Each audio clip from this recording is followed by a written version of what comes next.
ثانی انٹرنیشنل حج عمرہ tours and travels حج عمرہ جانے کے خواہش مند حضرات اسکرین پر دیے گئے نمبرز پر کال کریں۔ الحمدللہ رب العالمین والعاقبۃ للمتقین والصلاة والسلام علی رسولہ الامین اما بعد اعوذ باللہ من الشیطان الرجیم بسم اللہ الرحمن الرحیم ربنا وابعث فيهم رسولا منهم يتلو عليهم آياتك ويعلمهم الكتاب والحكمة ويزكيهم إنك أنت العزيز الحكيم۔ ناموس محمدی پر ہم جان نچھاور کر دیں گے، ناموس محمدی پر ہم جان نچھاور کر دیں گے، وقت نے اگر ہم سے مانگا خون ہم وقت کا دامن بھر دیں گے۔ محترم صدر ذی منزلت، مکرم اساتذہ عالی مرتبت، مہمانان باعزت اور میرے رفقائے پرتمکینت، آج کی اس بابرکت محفل میں میرا محور کلام ہے آپ صلی اللہ علیہ وسلم اور آزمائش۔ محترم حضرات، سرور کائنات تاجدار مدینہ جناب نبی کریم رسول اللہ صلی اللہ علیہ وسلم کی پیدائش مبارک 12 ربیع الاول 22 اپریل پیر کے دن صبح صادق کے وقت 4:20 پر ہوئی، اور 4:20 اس لیے کہ مکہ مکرمہ میں صبح صادق کا وقت 4:20 ہے۔ ولادت کا وقت قریب آیا تو حضرت عبد الرحمن بن عوف اور حضرت عثمان بن ابی العاص کی والدہ وہاں موجود تھی۔ فرماتی ہے کہ کیا دیکھتی ہے، کچھ دراز قامت خوبصورت عورتیں گھر کے اندر داخل ہوتی ہے۔ علماء کا قول ہے کہ حضرت آسیہ، حضرت مریم اور کچھ جنت کی حوریں تھی کہ آمنہ کے خدمت کے لیے یہ پاکیزہ عملہ مقرر ہوا تھا۔ اس کے بعد حضرت آمنہ فرماتی ہے کہ ولادت کے بعد میں نے میرے بیٹے کو دیکھا تو دیکھ کر حیران رہ گئی، میرا نور نظر لختے جگر سجدے کی حالت میں پڑا ہوا تھا، گویا کہ آپ نے پہلے ہی دن سے وحدت کی دعوت دی کہ صرف اللہ کے سامنے جھکنا چاہیے۔ مشفق اساتذہ اکرام اور میرے عزیز ساتھیوں، اب جو میں بات کہنا چاہتا ہوں اسے اپنے دل کے کانوں سے سنیے۔ ولادت کے بعد حضرت آمنہ کی نظر اپنے نور نظر لختے جگر چاند سے خوبصورت معصوم بچے پر پڑی تو آنکھوں میں آنسو بھر آئے کہ کاش اس کے ابو زندہ ہوتے تو دیکھ کر کتنا خوش ہوتے، اسے چومتے، اسے پیار کرتے اور اس کے لیے بازار سے کھلونا لاتے۔ غیب سے آواز آتی ہے، آمنہ فکر مت کر، اگر یہ کھلونا مانگے تو میں چاند کو کھلونا بنا دوں گا، اگر یہ پیار اور محبت چاہے تو میں اپنے پاس عرش پر بلا لوں گا، اگر یہ چاہے تو اس کے اوپر بادلوں سے سایہ کرواؤں گا۔ محترم حضرات، جناب نبی کریم رسول اللہ صلی اللہ علیہ وسلم نے جب اس دنیا میں قدم رکھا تو آپ یتیم تھے، اور آپ کو یتیم اس لیے بنایا گیا تھا کہ امت کو بتانا تھا کہ میں نے شروع ہی سے مصیبتیں کاٹی ہے تاکہ جو بیچارے مفلس اور دکھی لوگ ہیں وہ میری زندگی کو دیکھ کر تسلی لیں۔ محترم حضرات، جب آپ صلی اللہ علیہ وسلم والدہ ماجدہ حضرت آمنہ کے پیٹ میں ہی تھے کہ آپ کے والد محترم حضرت عبداللہ کا انتقال ہو گیا تھا۔ الغرض اس کے بعد آپ کے دادا جان حضرت عبد المطلب نے آپ کی کفالت کی، اور جب آپ تھوڑے بڑے ہوئے تو آپ کے اندر شعور آ گیا، پھر آپ کے اوپر ایک مصیبت کا پہاڑ ٹوٹا۔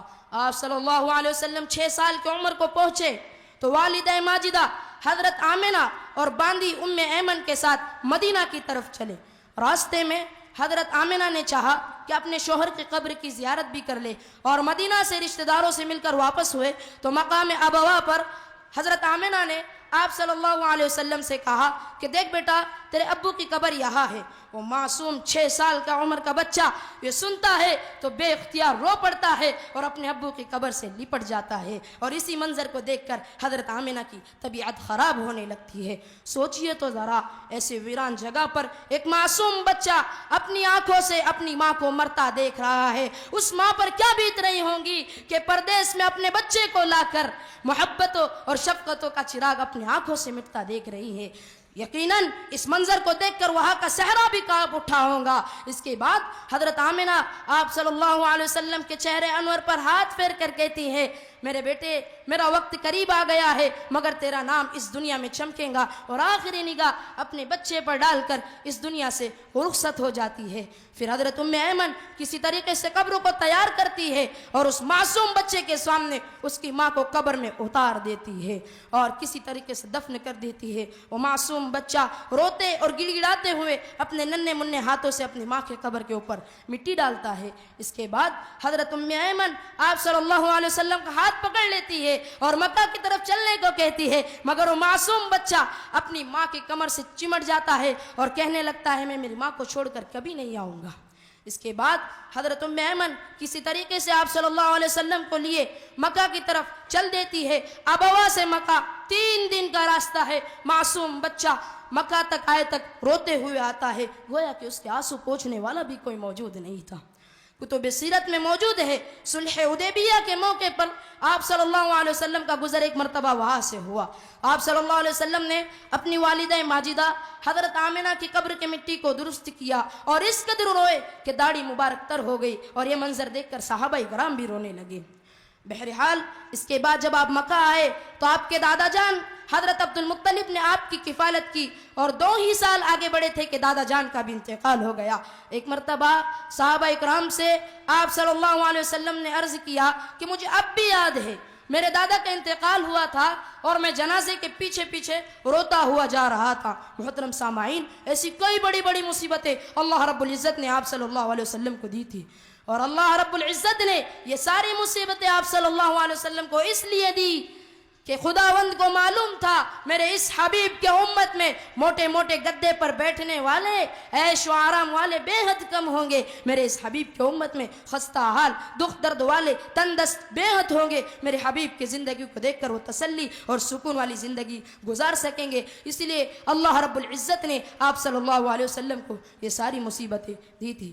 دعا کرے کہ اللہ تعالیٰ مجھے اور آپ کو اور تمام امت محمدیہ کو آپ صلی اللہ علیہ وسلم کے نقش قدم پر چلائے اور کمزور بندوں کو آزمائش سے بچائے. اب ایک شاعر کے ساتھ آپ سے رخصت چاہتا ہوں. یا الہی دے ایسی محبت نبی کی، یا الہی دے ایسی محبت نبی کی، رہے دل میں نہ الفت کسی کی. روگ جتنے ہیں دل کے سب دھو دے، روگ جتنے ہیں دل کے سب دھو دے. مجھے عشق محمد میں ڈبو دے، ہاں مجھے عشق محمد میں ڈبو دے. وآخر دعوانا ان الحمدللہ رب العالمین.